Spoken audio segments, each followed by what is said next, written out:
మీ business ఏదైనా మీ ఊర్లో promotion చేయాలంటే అది సుమన్ టీవీతోనే సాధ్యం. ఇప్పుడే సంప్రదించండి.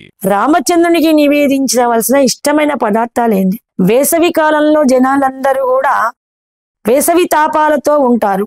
భగవంతుడు ప్రసాద రూపంగా తను ఇష్టపడుతున్నా అని చెప్పి శాస్త్ర ప్రకారంగా చెప్పినా కూడా ఆయనకెప్పుడు ఒక తల్లి తన పిల్లలకి ఇష్టమైనవి ఎలా చేసి పెడుతుందో త్యాగబుద్ధితోని, రాముడు తల్లి తండ్రి దైవం గురువు బలం అన్ని ఆయనే కాబట్టి ఆయనకు ఇష్టమైన పదార్థాలు ఏంటి?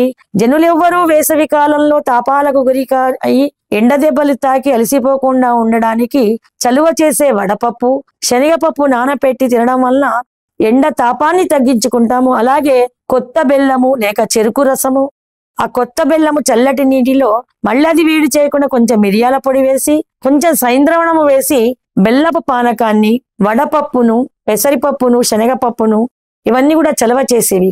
కొబ్బరి నీటిని ప్రసాదంగా పెట్టమన్నాడు, నైవేద్యంగా పెట్టమన్నాడు, దాన్ని ప్రసాదంగా స్వీకరించమన్నాడు.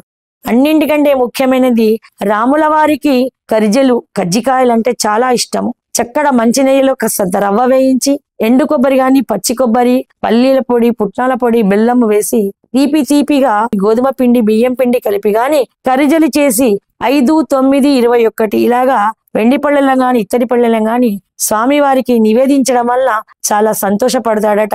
అలాగే టెంకాయలు ఎన్ని కొట్టినా కూడా సగం ముక్క మనమే తీసుకుంటాం, పుండఫలాన్ని ఇవ్వం. అందుకే శ్రీరామ నవమి రోజు ఏం చేయాలంటే 2 టెంకాయలు తీసుకోవాలి. ఒక్క టెంకాయ రాముల వారికి సంపూర్ణ ఫలాన్ని, పూర్ణ ఫలాన్ని అక్కడే పెట్టాలి పాదాల దగ్గర. ఒక్క టెంకాయను మన పాపాలు పోవడానికి కొట్టుకొని ఆ నీటిని తీర్థంగా స్వీకరించి ఆ టెంకాయ ముక్క ఒక్కటి పూజారి కోసం అక్కడ వదిలిపెట్టి ఒక్క చెక్కను మాత్రమే ఇంటికి తెచ్చుకొని ఇంటి వాళ్ళందరూ ప్రసాదంగా స్వీకరించాలి. అలాగే పులిహోర స్వామి వారికి చాలా ఇష్టం. పులిహోర అంటే చక్కగా ఎవరైనా ఉపవాసం లేని వాళ్ళు, శ్రీరామనవమి దీక్ష ఉన్న వాళ్ళు ఉపవాసం ఉంటారు కాబట్టి అన్నము ఉపవాసానికి ఉపయోగకరమైంది కాబట్టి అన్నము భిన్నము చేస్తే ఉపవాసము అంటే దాన్ని ఉప్పిడి పిండిగా బియ్యాన్ని రవ్వగా చేసుకొని దాంతో పులిహోర చేసుకోవడము. లేక అటుకులను విష్ణుమూర్తికి చాలా ఇష్టమైనవి, సుధాముడు కృష్ణుడికి పిరికెడు అటుకులు ఇస్తే సకల సంపదలు ఇచ్చాడట. రామచంద్రునికి పులుసడుగులు కాస్త బెల్లపు రవ్వ వేసి అటుకుల పులిహోర చేసి నివేదిస్తే మనకు సకల సంపదలు అందిస్తాడట స్వామి. అలాగే అటుకుల పులిహోరను నివేదించడము. రవ్వ లడ్డు అంటే వెంకటేశ్వర స్వామి అవతారంలో బూందీ లడ్డు స్వామికి ఇష్టము. రవ్వను వేయించి పాలతోని కాస్త ఉమ్మగిలించేసి చక్కెర పాకం బట్టి కాజులు కిస్మిస్లు వేసిన పెద్ద రవ్వ లడ్డూలను 9 లడ్డూలను ఖచ్చితంగా 9 సంఖ్యతోని, నవమి కాబట్టి నవమి తిథికి ప్రతీకగా 9 రవ్వ లడ్డూలను స్వామివారికి అర్పించడం వల్ల చాలా సంతోషిస్తాడట. రవ్వ లడ్డు వలన ఆరోగ్యము సౌభాగ్యము సిద్ధింపజేస్తాడు, ధనయోగాన్ని కలగజేస్తాడు. అలాగే తెల్లవారి రామ పట్టాభిషేకం రోజు మనము రామ కళ్యాణంకి అలసిపోతాము. ఆ రోజు రామ పట్టాభిషేకము, రామ జననము, రామ కళ్యాణము 3 కూడా ఒక్క శ్రీరామనవమి నాడే వస్తాయి. కాబట్టి పొద్దునంతా రామ కళ్యాణం, రామ జనన పూజలు అయిపోతాయి. ఉదయం నుంచి 12 గంటల వరకు, 12 గంటల నుంచి అభిజిత్ ముహూర్తం స్టార్ట్ అయిపోయి సుముహూర్తం వేళ అభిజిత్ ముహూర్తం 12 గంటలకు కర్కాటక లగ్నం విజయ సుముహూర్తం అయిపోయాక 2 వరకు రామ కళ్యాణ ఉపాసన అయిపోతుంది. తర్వాత సాయంత్రము రామాయణ పురాణ శ్రవణం చేస్తాము.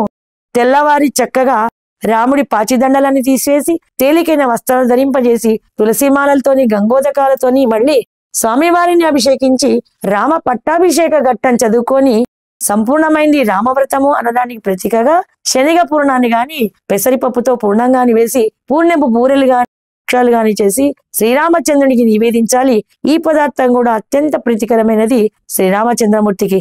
ఇలాగా 3 రోజులు శ్రీరామనవమికి ముందు అన్ని పూజకు సమకూర్చుకోవడము, పువ్వులు, మామిడాకులు, తోరణాలు ఇవన్నీ కూడా పూజకు సమకూర్చుకునే సంకల్పము, మానసిక సంకల్పము, చేతనము, అది కూడా ఒక పూజనే. తర్వాత శ్రీరామనవమి నాడు పూజలోనే మనం అందరం చాలా బిజీగా ఉంటాం. ఆ తర్వాత 3వ రోజు రామ పట్టాభిషేక ఘట్టం చదువుకొని రాముడికి ఇష్టమైనటువంటి ఆహార పదార్థాలన్నీ మరొకసారి నివేదించి పూర్ణాహుతిగా రామ హోమాలు చేసేవాళ్ళు ఆ రోజు పూర్ణాహుతి కూడా పెట్టుకుంటారు. ఆ పూర్ణాలు అగ్ని ద్వారా శ్రీరామచంద్రునికి మనం అందిస్తాము.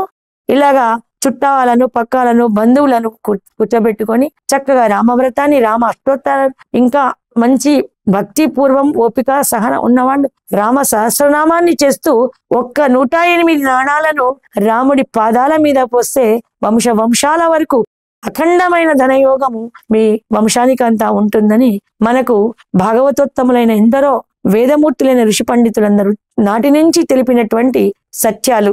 రాముని యొక్క దీక్షను రామ వ్రతాన్ని ఎవరైతే చేస్తారో వాళ్ళు సత్యసంధులై ఈ జన్మాన్ని మోక్షాన్ని పొంది మరో జన్మ లేకుండా స్వామివారి సాంగత్యంలో సన్నిధానంలో ఉంటారని మనకు అనేక రామాయణాలు తెలుపుతున్నాయి. జై శ్రీరామ్.